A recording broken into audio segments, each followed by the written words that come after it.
бүгүн орто мектепте кайсы сандардын көптүктөрү каралат, ал көптүктөр кандай болуп пайда болот, ошого бир аз түшүнүк бере кетели. Биринчи, баардыгыбыз эле саноону үйрөнгөндөн баштап, мектепке киргенден баштап натуралдык сандардын көптүгүнө менен иш жүргүзөбүз. Натуралдык сандар деп кандай сандарды айтабыз? Натуралдык сандар деп бүтүн оң сандардын көптүгү натуралдык сандарды түзөт. Демек, биринчиден бүтүн болуш керек экен, натуралдык сан болуш үчүн бүтүн болуш керек экен. Экинчиден оң болуш керек экен. Ошондо гана натуралдык сандардын көптүгү деп аталат. Натуралдык деген сөз латындын натуралист деген сөзүнөн алынган. Натуралисттик бул табигый, жаратылыштык дегенди түшүндүрөт. Демек анда натуралдык сандар болсун үчүн 1, 2, 3, 4 жана башка ошол сыяктуу натуралдык сандардын катары чексиз болот. Мына эки сандардын көптүгүн биз натуралдык сандар деп атайт экенбиз дагы. Жана айтылгандай, натуралист деген терминдин биринчи тамгасы N менен белгилейбиз. Ошентип натуралдык сандар 1 менен башталат экен. Анда нольчу, 0 натуралдык санга кирбейби деген суроо туулат. Макул, 0 натуралдык сан болсун дейлик.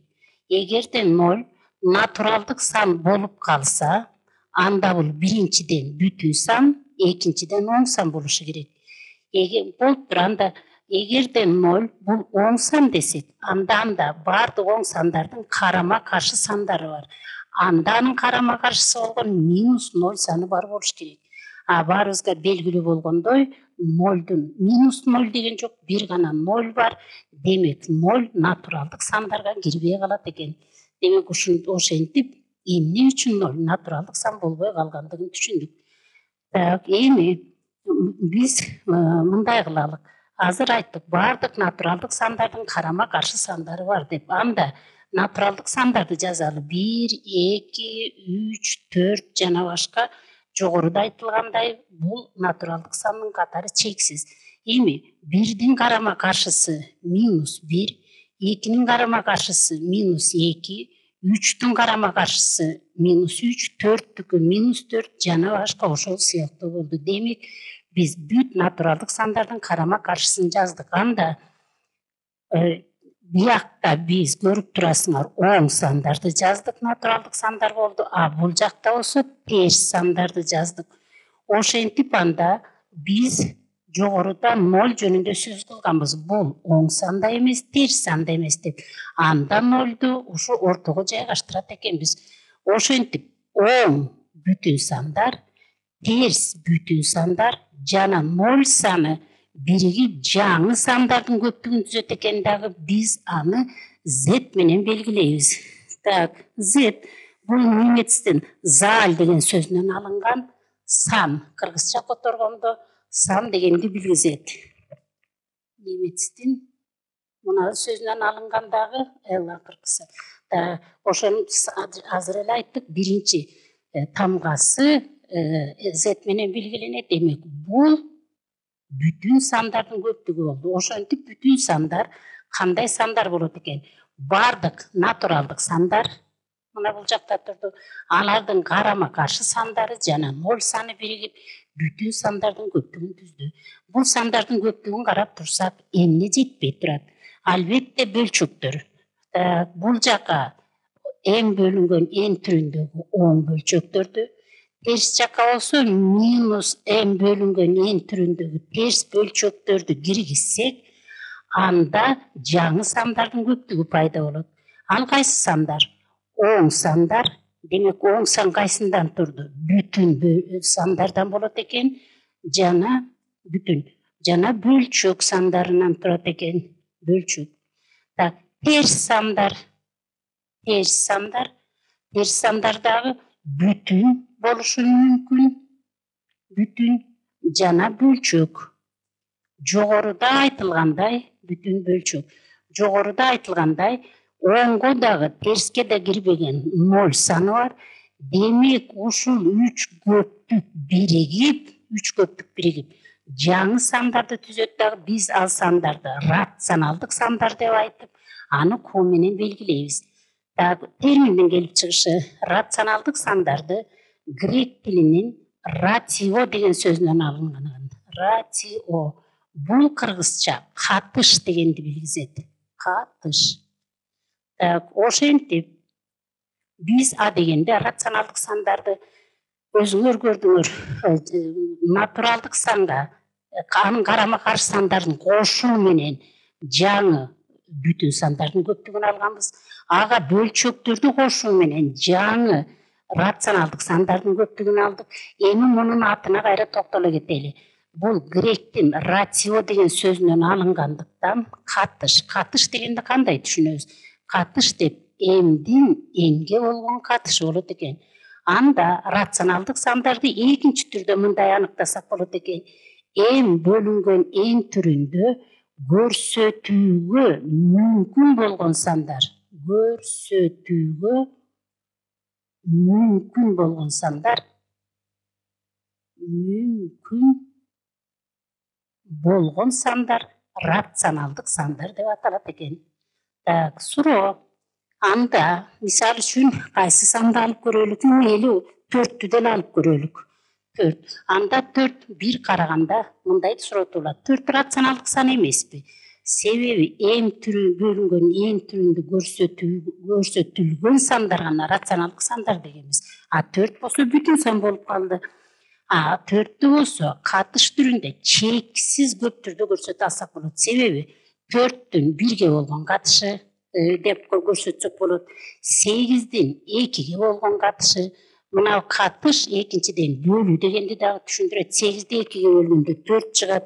52-нин жөн эле 52-нин 13-кө болгон катышы. Себеби 52-ни 13-кө бөлгөндө чыгат же 36-нын 9-га болгон. Демек бул катарды чексиз көп уланта берсек болот экен. 36-нын 9-га болгон катышы 4. Демек анда бардык бүтүн сандар бөлчөк түрүндө көрсөтүлөт экен дагы. Алар деле рационалдык сандарды түзөт экен. Эми биз муну эки эмнесине кайрадан бир кайрылып көрөлүк. Аныктоодо көрсөтүүгө мүмкүн болгон сандар дедик. Бул аныктоого азыр кайрадан бир сыйра кайрылабыз. Эми биз азыр мындай деп айттык. Рационалдык сандар катыш түрүндө көрсөтүлөт экен деп. Анда келгиле бир эки мисал карап көрөлү. Мисалы 27-нин 8-ге болгон катышы. Муну кандай түшүнөбүз? 27-ни 8-ге бөлүү деп. 27-ни 8-ге бөлсөк 3/1000ден 375 чыгат. Так, жарайт, жакшы болду. Эми 12-ден 7 деген бөлчөктү карап көрөлү. 12-ден 7. Башкача айтканда 7-ни 12-ге бөлүш керек. 7-ни 12-ге бөлсөк 0,58 3 болуп чексиз кайра кайталанып кетет экен. Демек, анда дагы рационалдык сандардын дагы бир аныктоосун киргизсек болот экен. Аныктоосу дейбизби, түшүндүрмөсү дейбизби? Рационалдык сандар деп катыш түрүндө көрсөтүлсө, катыш кандай болот экен? Чектүү ондук бөлчөккө айланышы мүмкүн экен. Же могу жерден чексиз мезгилдүү ондук бөлчөк түрүндө көрсөтүлдү. Анда дагы бир түшүндүрсөк, чексиз мезгилдүү ондук бөлчөк түрүндө көрсөтүлсө, рационалдык сандар болот экен. Чексиз бирок мезгилдүү ондук бөлчөк түрүндө көрсөтүлсө, анда экинчи суроо туулат.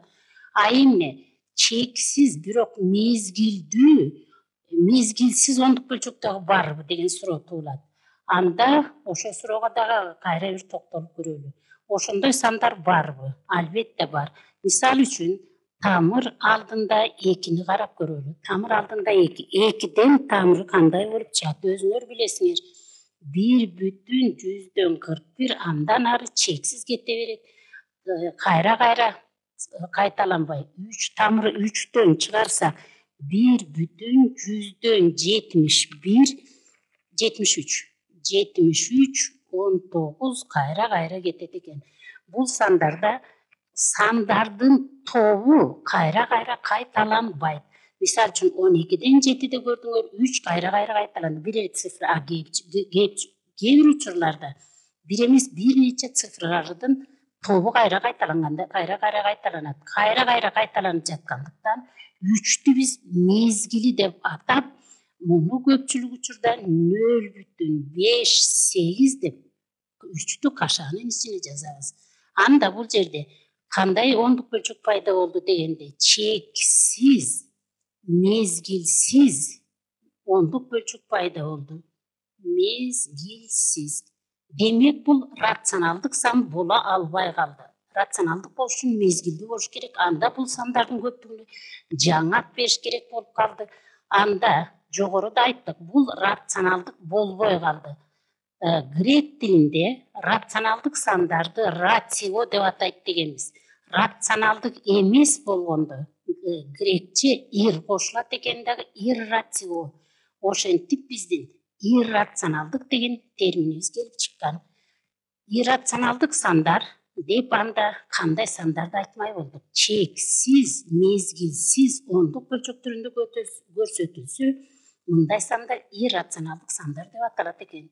Экинчиден, катыш түрүндө көрсөтүлсө, м бөлүнгөн n түрүндө көрсөтүлсө, муну дагы биз рационалдык сан дегенбиз. Анда иррационалдык сандардын экинчи түшүндүрмөсүн айтсак болот.